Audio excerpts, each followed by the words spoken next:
Today I'm going to be showing you how to create a drawing of buildings using one-point perspective. That means all of the lines of the piece of artwork that you are drawing converge into one specific point or specific spot.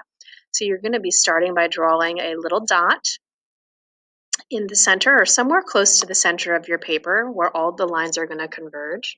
You're then going to add different size horizontal and vertical lines. That means straight up and down or left to right that kind of surround that central dot. You can see they're all in different sizes, a little bit different lengths, and those are going to be the tops of our buildings. So to create the buildings, you're lining up that central point with the very end of every one of those initial lines that you drew, and you're drawing lines with the ruler until they actually go off the page.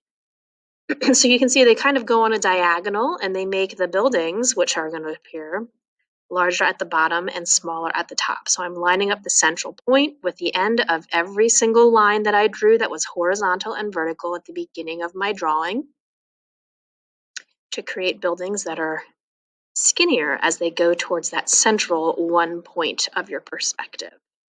Now you will see that as I do this, I did this relatively quick for the sake of the demonstration video. Your project is going to be a little bit neater. You want to be very precise.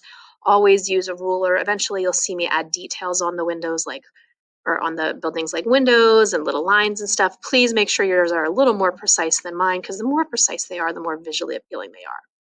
Once you're done drawing all of the buildings, some of them are going to look incomplete, like you should have sides to them. So when you're doing sides, you're going to make them completely vertical or horizontal, like your initial lines were. What that will do is give it a three-dimensionality to the building.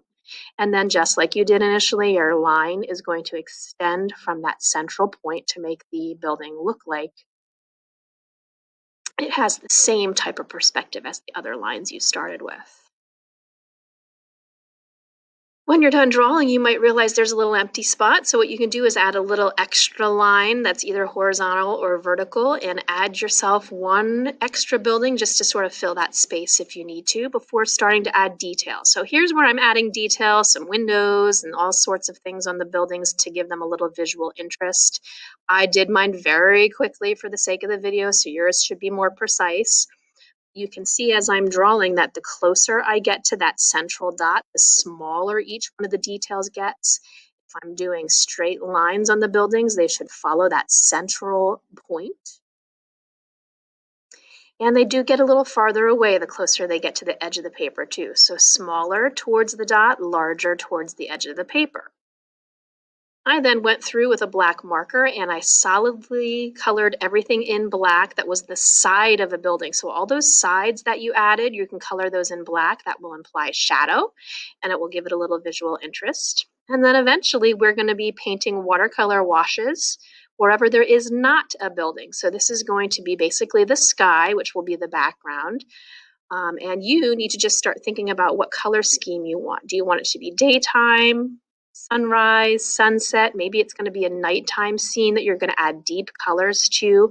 We're going to talk about color transition and color washes. Add the background to our pieces when they are done.